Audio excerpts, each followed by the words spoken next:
दोस्तों, सोते समय अपने तकिए के नीचे यह चीजें रखकर सोने से सौभाग्य में वृद्धि होती है। दरिद्रता को दूर करने के लिए इन 5 में से कोई भी एक चीज आप अपने तकिए के नीचे रखकर सो जाएं। इन चीजों में बहुत अधिक सकारात्मक ऊर्जा होती है, जिनका सकारात्मक प्रभाव आपके जीवन पर निश्चित ही पड़ता है। नमस्कार, आपका स्वागत है दोस्तों। वास्तुशास्त्र के अनुसार हमारे घर में मौजूद कुछ साधारण सी चीजों में इतनी अधिक सकारात्मक ऊर्जा होती है कि यदि इन चीजों को तकिए के नीचे रखकर सोते हैं तो इसके आपको इतने अधिक शुभ परिणाम प्राप्त हो सकते हैं जिसकी आप कल्पना भी नहीं कर सकते। यह चीजें आपके जीवन की कई परेशानियों का अंत भी करने में समर्थ होती है। दोस्तों, जीवन में हमें कई बार अनहोनी घटनाओं और असफलताओं का सामना करना पड़ता है जिसकी हमें कोई उम्मीद नहीं होती है। हमें लगता है कि हमारा भाग्य ही खराब है।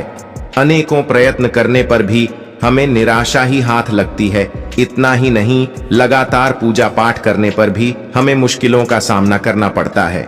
ना तो हमारे पैसों की बचत होती है और ना ही व्यवसाय में वृद्धि होती है। मित्रों, इन सभी का कारण हमारे जीवन में चल रहे कुंडली दोष और वास्तु दोष होते हैं। हमारे शास्त्रों में बताया गया है कि जीवन में लगातार असफलता मिलना या शारीरिक स्वास्थ्य बिगड़ते रहना, इन सभी के प्रमुख कारण घर में मौजूद वास्तु दोष और कुंडली दोष हो सकते हैं। इतना ही नहीं, ज्योतिष शास्त्र में कुछ सामान्य से उपाय करने से हम अपने भाग्य को परिवर्तित कर सकते हैं। मात्र आप अगर सोते समय तकिए के नीचे शास्त्रों में बताई गई किसी भी एक चीज को रखकर सोते हैं तो आपका भाग्य परिवर्तित हो जाएगा। इतना ही नहीं, जीवन में कभी भी अशुभ घटना आपके साथ नहीं होगी। साथ ही जीवन का प्रत्येक दिन आपके लिए एक नई सकारात्मक ऊर्जा लेकर आएगा। आइए जानते हैं सोते समय हमें अपने तकिए के नीचे कौन सी चीजें रखनी चाहिए। दोस्तों, ज्योतिष शास्त्र और वास्तुशास्त्र कहता है, अगर आपको लगातार असफलताओं का सामना करना पड़ रहा है तब आपको रात को सोते समय तकिए के नीचे सोने या चांदी का सिक्का रखकर सोना चाहिए। ज्योतिष शास्त्र में माना जाता है कि सोने या चांदी का सिक्का सिरहाने रखकर सोने से भाग्य परिवर्तित हो जाता है और मां लक्ष्मी की उस मनुष्य पर कृपा होती है। अगर आपको नकारात्मक और डरावने सपने अधिक आते हैं या नकारात्मक विचार आते हैं तो आपको सोते समय लहसुन की कली को तकिए के नीचे रखकर सोना चाहिए। लहसुन सकारात्मक ऊर्जा का प्रतीक होता है जो हमारी नकारात्मक ऊर्जा को कम करके शरीर में सकारात्मक ऊर्जा का संचार कर देता है। अगर आप धन संबंधी समस्या का सामना कर रहे हैं तो आपको रात को सोते समय अपने सिरहाने में मूल्य रखकर सोना चाहिए, जिसे सुबह उठने के बाद भगवान शिव के मंदिर में दान कर देना चाहिए।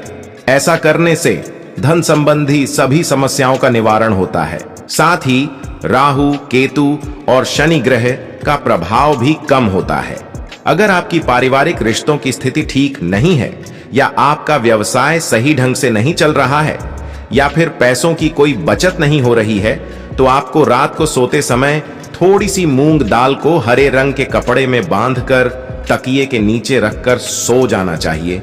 फिर सुबह इसको स्नान करने के पश्चात मां दुर्गा के मर अर्पित कर देना चाहिए। इस उपाय को करने से व्यवसाय और आय में वृद्धि होती है।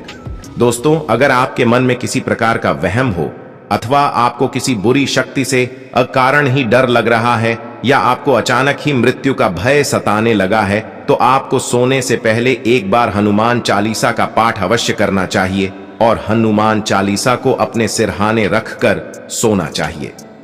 दोस्तों, ज्योतिष शास्त्र के अनुसार राहु दोष के कारण आपके जीवन में शोक और निराशा है, किसी भी कार्य में सफलता नहीं मिल रही है अथवा आप कर्ज से परेशान हैं तो सोते समय तकिए के नीचे सौंफ रखकर अवश्य सोना चाहिए। इस उपाय से राहु का अशुभ प्रभाव खत्म हो जाता है। तकिए के नीचे इलायची रखकर सोने से भी व्यक्ति की कर्ज से जुड़ी समस्या समाप्त होती है। साथ ही व्यक्ति को गहरी नींद आने में मदद मिलती है।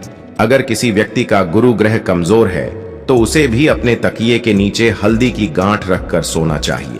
यदि गुरु मजबूत होगा तो नौकरी और व्यापार में काफी तरक्की मिलती है। दोस्तों, अगर सूर्य कुंडली में मजबूत हो तो व्यक्ति को हर कार्य में यश प्राप्त होता है। इसीलिए सूर्य को मजबूत करने के लिए आप तांबे के बर्तन में पानी भरकर बेड के नीचे अवश्य रखें और सुबह उठने के पश्चात उस जल को ग्रहण करें। इससे आपका स्वास्थ्य भी ठीक रहेगा और कार्यों में सफलता भी मिलती है। इसके अलावा अगर आप अधिक शुभ परिणाम प्राप्त करना चाहते हैं तो तकिए के नीचे लाल चंदन रखकर सो जाए। इससे आपको सूर्य देव की कृपा प्राप्त होगी और आपका कोई भी कार्य निष्फल नहीं होगा। यदि पति पत्नी के बीच बार बार वाद विवाद होता है, रिश्ते में खट्टा है, दोनों के बीच किसी भी बात पर एक राय नहीं बन रही है, तो इसके लिए आप ज्योतिष शास्त्र में बताया गया महत्वपूर्ण उपाय कर सकते हैं। आप सोते समय अपने तकिए के नीचे थोड़ा सिंदूर अवश्य रखें और अगले दिन यह सिंदूर हनुमान जी के चरणों में अर्पित करें। इससे घर से क्लेश दूर होता है और पति पत्नी के जीवन में सुख शांति बनी रहती है। दोस्तों, मोर पंख को भी शास्त्रों में एक चमत्कारिक यंत्र माना गया है। इसे घर में रखने मात्र से आर्थिक संकटों से मुक्ति मिलती है। लेकिन अगर आप सोते समय अपने तकिए के नीचे एक मोर पंख रखकर सोते हैं तो आपको इसके कई गुना अधिक लाभ प्राप्त होंगे। आपके जीवन में धन का आगमन होगा और धन से जुड़ी सभी समस्याएं धीरे धीरे समाप्त होने लगेंगी। आप रोज अपने तकिए के नीचे मोर पंख रखकर सो जाएं और सुबह उठने के बाद उसके दर्शन अवश्य करें। इससे भाग्य आपका साथ देता है। हिंदू धर्म में तुलसी के पत्तों को सबसे अधिक पवित्र माना जाता है। यह धार्मिक और आध्यात्मिक दोनों तरह से हमारे लिए लाभकारी ही होते हैं। ज्योतिष के अनुसार अगर आप सोते समय तकिए के नीचे तुलसी के पत्ते रखकर सोते हैं तो आपको धन की प्राप्ति हो सकती है। साथ ही आपके जीवन में सकारात्मकता बनी रहेगी और नकारात्मक ऊर्जा आपके आसपास भी नहीं भटकेगी। लेकिन ध्यान रहे, रात्रि के समय तुलसी के पत्ते ना तोड़ें। आप सुबह उठकर तुलसी के पत्ते तोड़कर रखें। तुलसी के पत्तों को इस्तेमाल के बाद फेंकना नहीं चाहिए। इसे आप मिट्टी में दबा दें अथवा जल में प्रवाहित कर दें।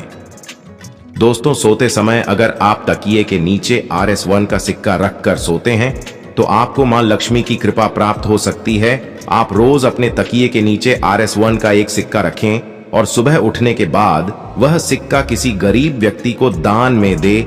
ऐसा आप 15 दिनों तक करें। इससे धीरे धीरे आपकी धन से जुड़ी समस्या समाप्त हो जाएगी और आपके धन में बढ़ोतरी होगी। रविवार के दिन सोते समय एक गिलास में दूध लें और इसे सिरहाने रखकर सो जाएं। सुबह उठकर नहा धोकर उस दूध को किसी बबूल के पेड़ की जड़ में डाल दें। इससे धन संबंधी समस्याएं दूर होंगी। तो दोस्तों, इस प्रकार से आप सोते समय अपने तकिए के नीचे आवश्यकता के अनुसार इन चीजों को रख सकते हैं और मां लक्ष्मी की कृपा प्राप्त कर सकते हैं। उम्मीद है आपको यह जानकारी अच्छी लगी होगी। वीडियो को लाइक जरूर करें और कमेंट में जय श्री कृष्ण और जय मां लक्ष्मी जरूर लिखें। साथ ही चैनल को सब्सक्राइब करना ना भूलें। आप सभी का धन्यवाद।